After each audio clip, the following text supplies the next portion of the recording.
செல்ல குழந்தையே, எத்தனை தடைகள் வந்தாலும் இன்று இந்த வராகி என்னை எப்படியாவது நீ தொட்டுவிடு. ஏனென்றால் நாளைய தேய்பிறை அஷ்டமியினுடைய விடியலில் என் பிள்ளைக்கு இரட்டிப்பு நற்செய்தி வர காத்து கொண்டிருக்கின்றது. என் குழந்தையே, நாளை தேய்பிறை அஷ்டமியின் விடியலானது என் குழந்தைக்கான நல்ல விடியலாக இருக்க போகின்றது. எத்தனையோ வேதனைகளையும் மனதில் சுமந்து நிற்கின்ற உனக்கு மனதிற்குள் பாரம் அதிகமாகிவிட்டது. நாளுக்கு நாள் கஷ்டங்கள் கூடிக்கொண்டே இருக்கின்றது. அதாவது விடிவு காலம் பிறந்து விடாதா? இன்றாவது நமக்கு தீர்வு கிடைத்து விடாதா?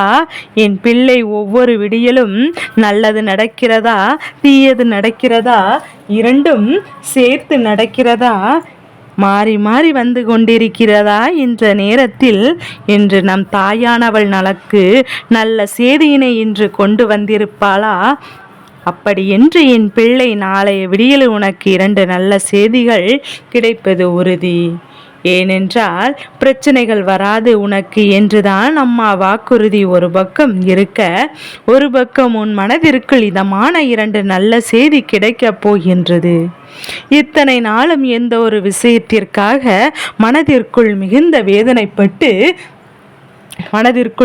வேதனைப்பட்டு வாழ்க்கையில் வாழ்ந்து விடாதா, வாழ்க்கையில் உனக்காக நடந்து விடாதா என்று எதிர்நோக்கி காத்து கொண்டிருந்த விடியலாக நாளைய விடியல் உனக்கு நடக்கப் போகின்றது.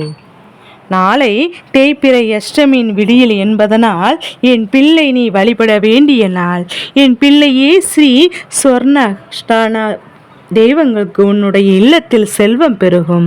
அம்மா இதை ஏற்கனவே உனக்கு சொல்லியிருக்கின்றேன். போதுமான அளவு விளக்கம் தேய்பிறை அஷ்டமியை பற்றி உனக்கு நான் சொல்லியிருக்கின்றேன். அதனால் நாளைய தினத்தில் நீ பைரவரை வழிபட மறந்து விடாதே. இதுவெல்லாம் ஒருபுறம் இருக்கட்டும். உன் வாழ்க்கையில் பல நல்ல திருப்பங்கள் நாளை நடக்கவிருக்கின்றது. இந்த வாழ்க்கையில் என்னெல்லாம் நடக்க வேண்டும் என்று நீ எதிர்பார்த்து நின்றாயோ, எந்த விஷயங்கள் எல்லாம் உனக்கு நல்லதை கொடுக்க வேண்டும் என்று எதிர்நோக்கி நின்றாயோ, அந்த விஷயங்கள் எல்லாம் முழுமையாக உன் வாழ்க்கையாக மாறப்போகின்றது. என் குழந்தைக்கு இந்த தாயானவள் சொல்கின்ற விஷயத்தின் மீது நம்பிக்கை இல்லை என்றால் நாளைய விடியலில் நிச்சயமாக உணர்ந்து கொள்வாய். எதை நோக்கி இந்த வாழ்க்கையில் உனக்கான பயணம் இருந்ததோ அதை நீ அடையப் போகின்ற நேரம் வந்துவிட்டது. என் குழந்தைக்கு மனதில் இருக்கின்ற பலவிதமான எண்ணங்கள், பலவிதமான சோதனைகள் என்று எல்லாவற்றையும் நீ கடந்து வரத்தான் போகின்றாய். என் தங்கமே, எத்தனையோ வேதனைகளை தாங்கிக் கொண்டிருந்த மனிதர்கள் எல்லாம் இன்று நம் வாழ்க்கையில் எப்படியும் வாழ்ந்துவிடலாம் என்கின்ற எண்ணத்தோடு இருக்கின்றார்கள். என் பிள்ளை, நீ மட்டும் ஏன் இந்த வாழ்க்கையில் ஒரு சிறு பிரச்சனைகள் வந்தாலும் ஒடிந்து போய்விடுகின்றாய்? அவர்களுக்கெல்லாம் தெய்வத்தின் துணை இருக்கவில்லை. ஆனால் என் குழந்தை, உனக்கு இந்த வராகி என்னுடைய துணை அத்தனை முழுமையாக உனக்கு கிடைத்திருக்கின்றது. எந்த நேரத்திலும் உன்னை தேடி வருகின்றேன். நீ நினைத்த நேரம் உனக்கு நிச்சயமாக நடக்கும். உனக்கு ஆறுதலை பல வழிகளில் நான் சொல்லிக் கொண்டிருக்கும் போது அத்தனையும் கடந்து இந்த வாழ்க்கையில் நீ நினைத்ததை அடையப் போகின்றாய். அடைய முடியாமல் தவிக்கும்தற்கு என்ன காரணம் என்று நீ என் பிள்ளை, உன்னுடைய தயக்கம்தான் இவை எல்லாவற்றிற்கும் காரணமாக இருக்கின்றது. ஒரு செயலை முன்னெடுத்து வந்து செய்வதற்கு யாரோ ஒருவரினுடைய துணையும் யாரோ ஒருவருடைய உதவியும் நீ எதிர்பார்க்கின்றாய். இப்படி நீ எதிர்பார்ப்பதனால் தான் உன் வாழ்க்கையில் எதுவுமே உனக்கு விரைவாக நடக்க முடியாமல் போய்விடுகின்றது. இதுவெல்லாம் ஒருபுறம் இருக்கட்டும். இனி உன் வாழ்க்கையில் நீ நினைத்ததை எல்லாம் அடைய வேண்டிய முழுமையான கட்டாயம் உனக்கு வந்துவிட்டது. இந்த சூழ்நிலையில் இனிமேல் நீ அனுபவிக்க வேண்டிய விஷயங்கள் என்று எல்லாமே உன்னை சூழ்ந்து வந்து நின்று கொண்டிருக்கின்றது. என் பிள்ளையின் மனதிற்குள் நீ கொண்ட ஒவ்வொரு விதமான எண்ணங்களுமே இந்த தாயானவள் என்னிடத்திலிருந்து உனக்கு நல்ல பதில் நிச்சயமாக கிடைக்கும்.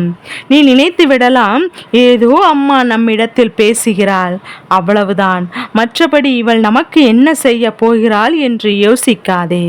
அம்மா நடத்தி மட்டும் போதும், உன்னால் நிச்சயமாக புரிந்து கொள்ள முடியும். என் குழந்தையின் மனதிற்குள் நீ தேங்கி வைக்கின்ற விஷயங்கள் தைரியமாக வெளியில் செய்ய தொடங்கு. தயக்கம் யாருக்கு வருகின்றதோ அவர்களால் இந்த வாழ்க்கையை எதையும் சாதித்து விட முடியாது. தயக்கமின்றி நீ எடுத்துக்கொண்ட முயற்சிகள் எல்லாம் ஒவ்வொரு அடியும் உன் வாழ்க்கையில் உன் கைகளில் கொண்டு வந்து கொடுக்கும் என்பதை மறந்து விடாதே. யார் ஒருவர் மற்றவரின் குறைகளை கண்டு கொண்டிருக்கின்றார்களோ அவர்களின் குறைகளை விடுத்து அடுத்தவர்களை எப்போதும் விமர்சனம் செய்து கொண்டிருக்கின்றார்களோ அவர்களின் வாழ்க்கையில் ஒரு நாளும் முன்னேறப் போவதில்லை. எப்போதும் இவர்கள் வாழ்க்கையில் முன்னேற்றத்தை காண வேண்டும் என்று ஆசைப்பட்டாலும் அது அவர்களால் முடியாத விஷயமாக மாறிவிடுகின்றது. அடுத்தவர்களின் வாழ்க்கையை நோட்டமிட்டு உன்னை யாரேனும் குறைகள் சொன்னால் அதை நீ விட்டு விடுவேன் என்று நிறைகளாக எப்படி மாற்ற வேண்டும் என்று முயற்சி செய்ய வேண்டுமே தவிர அப்படியே நீ முடங்கிவிடக்கூடாது. இவர்கள் முன்னிலையில் நீ வாழ்ந்து காட்ட வேண்டும். என் தங்க பிள்ளையே, உன்னுடைய வாழ்க்கையில் உன்னை சூழ்ந்து வந்த எல்லா பிரச்சனைகளையும் நீக்கி உனக்கு நல்லதை நடப்பதை நீ உணர்த்த வேண்டும். தெய்வங்களின் துணை இருக்கிறது என்பதையும் காண்பிக்க வேண்டும்.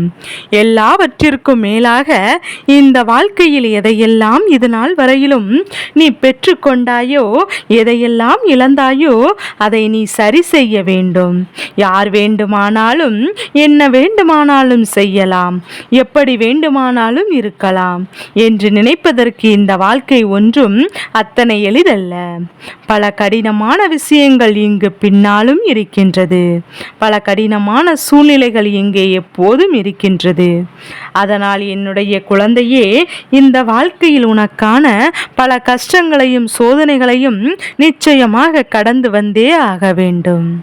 எந்த நேரத்தில் உனக்கு கஷ்டங்கள் வருகிறதோ அந்த நேரத்தில் தான் நீ தைரியமாக இருக்க வேண்டும். நீ வணங்குவது வராகி அல்லவா? அதன் பிறகு உன் மனதிற்குள் தைரியம் இல்லை என்றால் நீ என்னுடைய பிள்ளையாக ஒரு நாளும் இருந்துவிட முடியாது. பிரச்சனைகள் இல்லாதவர்கள் வாழ்க்கை என்று யார் வாழ்க்கையும் கிடையாது. படைத்தவனுக்கும் பிரச்சனை இருக்கின்றது, ஒன்று இல்லாதவனுக்கும் பிரச்சனை இருக்கின்றது, இரண்டுமே இருந்தும் இல்லாதவனுக்கு பிரச்சனை இருக்கின்றது.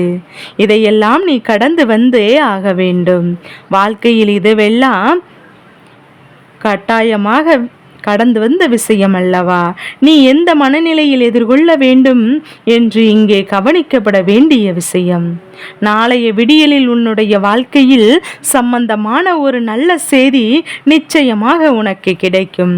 அதே நேரத்தில் நீ எதிர்நோக்கி காத்து கொண்டிருந்த விஷயத்தில் உனக்கான வெற்றி ஒன்று கிடைக்கும், உன்னை வந்து சேரும் என்பதை மறந்து விடாதே. நாளைய அஷ்டமி திதியில் புதிதாக தொடங்க வேண்டாம். ஆனால் நீ செய்து கொண்டிருக்கின்ற செயலில் வெற்றியை உன்னால் நிச்சயமாக பெற முடியும். உன்னுடைய முயற்சிகளை மட்டும் கைவிட்டு விடாதே. நடப்பதெல்லாம் உன்னுடைய நன்மைக்குத்தான் என்பதை புரிந்து கொண்டால் போதும். இனி வருகின்ற நாட்கள் உன் வாழ்க்கையில் உனக்கான நல்ல நாட்களாக மட்டுமே இருக்கும். இனி வருகின்ற ஒவ்வொரு விஷயங்களும் உனக்கான சந்தோஷத்தை மட்டுமே கொடுக்கும். எந்த நேரத்திலும் இனி இந்த வாழ்க்கையை பற்றி கவலை உனக்கு வேண்டாம். இனி ஒவ்வொன்றும் பொறுப்பெடுத்துக் கொள்கிறேன். இந்த தாயானவள் எந்த குழப்பமும் இல்லாமல், மற்றவர்களை பற்றி தேவையில்லாமல் சிந்திக்காமல் உன் வாழ்க்கையில் உனக்கானதை பெறுவதை மட்டும் நீ கவனத்தோடு இருந்து விட்டாலே போதும். என் தங்கமே, நான் ஒவ்வொரு முறை உன்னிடத்தில் ஒரு விஷயங்களை நான் உன்னிடத்தில் உணர்கின்றேன். அது என்ன தெரியுமா? என் குழந்தையே, மனது எப்போதும் பதற்றத்தோடு தான் காணப்படுகின்றது. என் தங்கமே, பதற்றமடையாதே, எதற்கும் கலங்காதே. எந்த சூழ்நிலையிலும் அதிலிருந்து நிச்சயமாக மீண்டு வர முடியும். உன்னை மீட்டு கொண்டு வரக்கூடிய சக்தி இந்த வராகி எனக்கு இருக்கின்றது.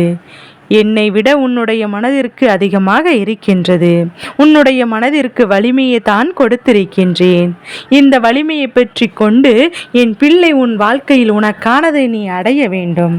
உன் முயற்சியிலிருந்து பின்வாங்காமல் இரு. உன்னை நிச்சயமாக கரம் பற்றி நல்ல நிலைக்கு அழைத்து செல்லப் போகின்றேன். எல்லாமே உன்னுடைய நன்மைக்குத்தான்.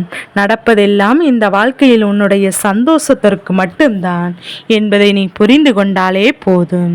என் செல்ல குழந்தைக்கு இந்த வராகி அம்மாவினுடைய ஆசீர்வாதங்கள் எப்போது முழு மனதோடு கிடைத்து கொண்டே இருக்கும்.